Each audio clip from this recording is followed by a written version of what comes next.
Hi అండి. 'గీతిక' సీరీస్‌లోని 16 భాగాన్ని వినండి. గీతిక రాజీ మొఖం చూసి నవ్వడం ఆపేసింది. ఓకే. ఓకే. సారీ. నీకవసరం లేని విషయాలకి వెళ్ళొద్దని చెప్పానా? చిక్కుల్లో పడతావే. కొంచెం ఆలోచించు. అందరినీ గుడ్డిగా నమ్మకు అంది గీతిక. పిల్లలొచ్చే టైమవుతోంది. వెళ్లి స్నానం చేసి రండి అంది రాధమ్మ. నువ్వు వెళ్ళు ఫస్టు అంటే నువ్వు వెళ్ళు ఫస్టు అనుకున్నారిద్దరూ. ఈరోజు నేను చేస్తాను డిన్నర్ అంది రాజీ. నీ ఇష్టం. నీ కోపం తీర్చుకునే ఛాన్స్. ఎంజాయ్ అంది గీతిక.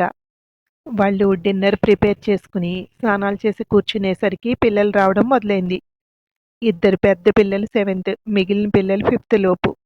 ట్యూషన్ అయ్యాక పేరెంట్స్ అంతా వచ్చి మాట్లాడి అడ్వాన్స్ ఇచ్చి వెళ్ళారు. ఈ పేరెంట్స్తో మాట్లాడడం కొంచెం కష్టం. వీళ్ళకి పిల్లలపై ఎక్స్పెక్టేషన్స్ ఎక్కువ. దానికి పిల్లలు చేరాలి అంది రాజీ. అందరూ వెళ్ళాక గీతిక రాజీ చేతికిచ్చింది డబ్బుని. ఆమె రాధమ్మకిస్తూ, ఇది మా ఫస్ట్ శాలరీ అంది. మీ దగ్గరే ఉంచండి అంది రాధమ్మ. నీ దగ్గరుంచు. ఎప్పుడు అవసరమైతే అప్పుడే తీసుకుంటాం అంది రాజీ. భోజనాలయ్యాక రాధమ్మ వెళ్ళి పడుకుంది. ఏంటి కాలేజీ విషయాలు ఈరోజు అంది రాజీ. నేను ఈరోజు విహాన్ సార్ని చూశాను. ఎక్కడా అంది రాజీ వెంటనే. మా కాలేజీలో మేం వెళ్ళేసరికి ఏదో గొడవ అవుతోంది. అక్కడ వారికి సర్ది చెప్తూ కనిపించారు. పలకరించావా అంది రాజీ. లేదు. నన్ను చూడలేదు. ఏదో గొడవ. గొడవ మధ్యలో ఉన్నారు. ఎలా పలకరిస్తానే అంది గీతిక. అంతేలే. అదే కాలేజ్ అయ్యుండొచ్చు.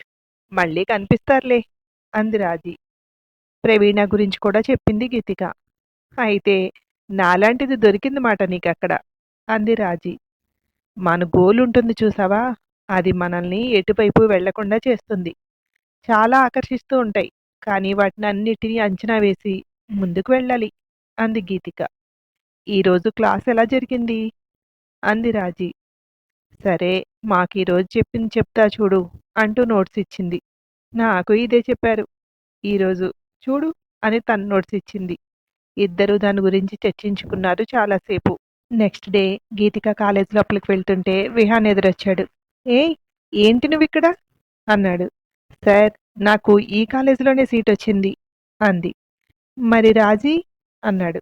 తనకి వేరే కాలేజీలో అంది. వీళ్ళు మాట్లాడుకుంటుంటే ప్రవీణ ముందుకు వెళ్ళిపోయింది. మరి నాకు చెప్పలేదిద్దరూ అన్నాడు. చాలాసార్లు చేశాం సార్ మీకు ఫోను, కలవట్లేదు. రాజీ ఎక్కువసార్లే తలుస్తోంది మిమ్మల్ని. మీరెక్కడ చేస్తున్నారు అంది. నేను ఇదే కాలేజీలో చేస్తున్నాను అన్నాడు. ఈ పాటికి మీకు పీజీ అయిపోయి ఉండాలి అనుకున్నాం అంది. చదవాలి కానీ బోల్డుంది. చదువుతున్నావు కదా, నీకు అర్థమవుతుందిలే. ఎలా, హాస్టల్లో ఉంటున్నావా అన్నాడు. రాజీ నేను కలిసి ఇల్లు తీసుకున్నాం సార్ అంది. మీరిద్దరేనా అన్నాడు. అమ్మమ్మ కూడా మాతో ఉంటోంది. మిమ్మల్ని ఇన్స్పైర్గా తీసుకుని మేమింటి దగ్గర ట్యూషన్స్ స్టార్ట్ చేశాము అంది. మీ ఇద్దరిలో చాలా ఇంప్రూవ్మెంట్ ఉంది. Very good. అలా కష్టపడి చదివితేనే డబ్బు విలువ తెలుస్తుంది. ఆ డబ్బు విలువ తెలిస్తేనే పేషెంట్ల కష్టం అర్థమవుతుంది అన్నాడు. మీరింకా అక్కడ జాబ్ చేస్తున్నారా అంది. లేదు, లేటెస్ట్గానే మానేసా. జాబ్ చేసే టైం దొరకట్లేదు అన్నాడు. అవసరమైతే మీ దగ్గర నుండి సలహాలు కావాలి సార్ మాకు అంది. తప్పకుండా. మీలా కష్టపడి చదివే వాళ్ళంటే నాకు చాలా ఇష్టం. వెళ్ళు, క్లాస్ టైం అవుతోంది అన్నాడు. సార్, ఒకసారి మిమ్మల్ని కలవచ్చా రాజీ నేను అంది.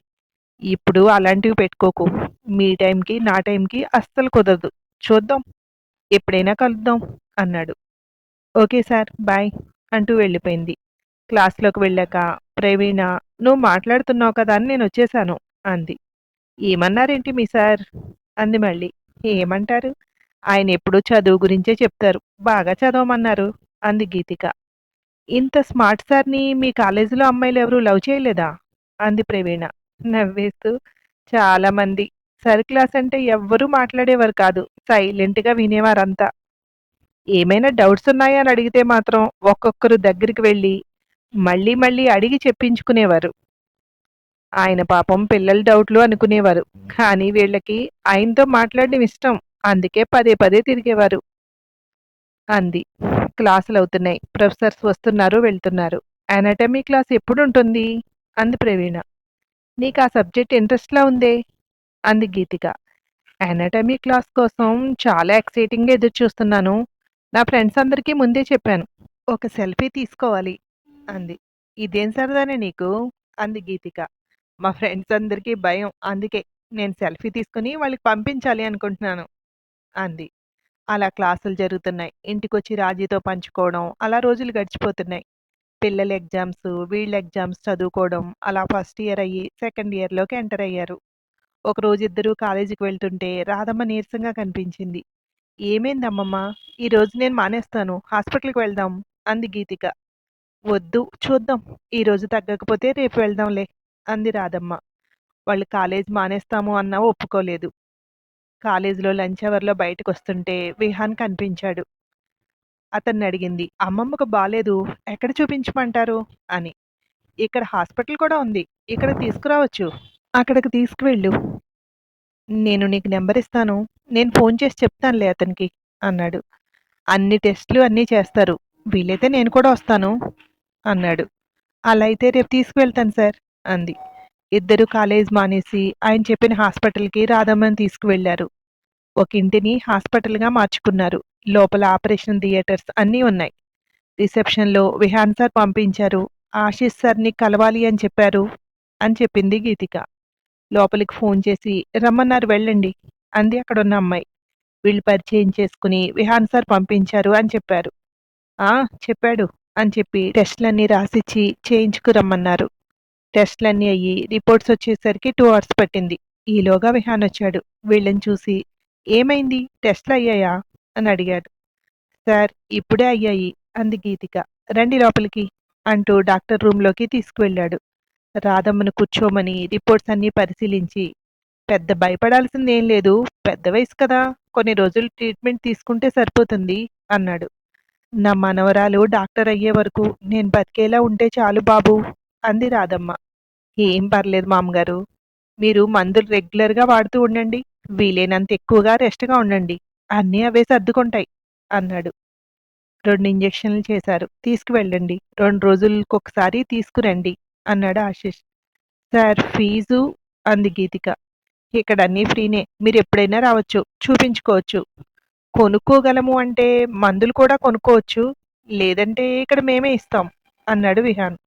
బయటికొచ్చేశారు ముగ్గురు. వెనక నుండి పిలిచాడు విహాన్. గీతిక వెళ్ళింది. "మనకి ఇబ్బంది లేదుగా? మెడిసిన్ కొనుక్కుంటారుగా?" అన్నాడు. "లేదు సార్. కొనుక్కుంటాను. ఇబ్బందైతే ఖచ్చితంగా మీకు చెప్తాను" అంది గీతిక.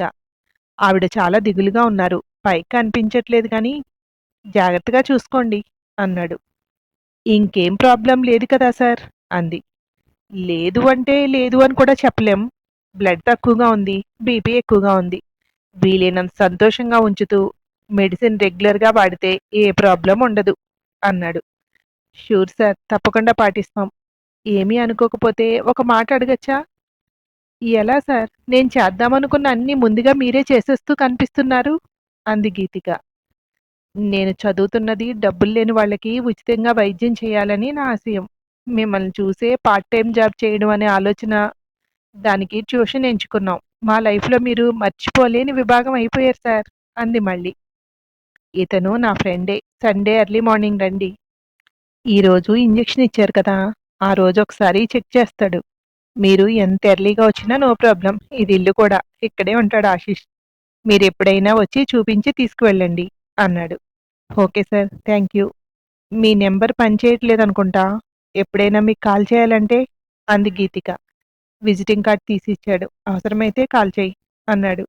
గీతికకి బాగా అనిపించింది. ఏదైనా అవసరమైతే వీళ్ళున్నారు అనే ఫీలింగ్. మిగిలిన భాగం ఇంకో ఎపిసోడ్‌లో వినండి. Thank you.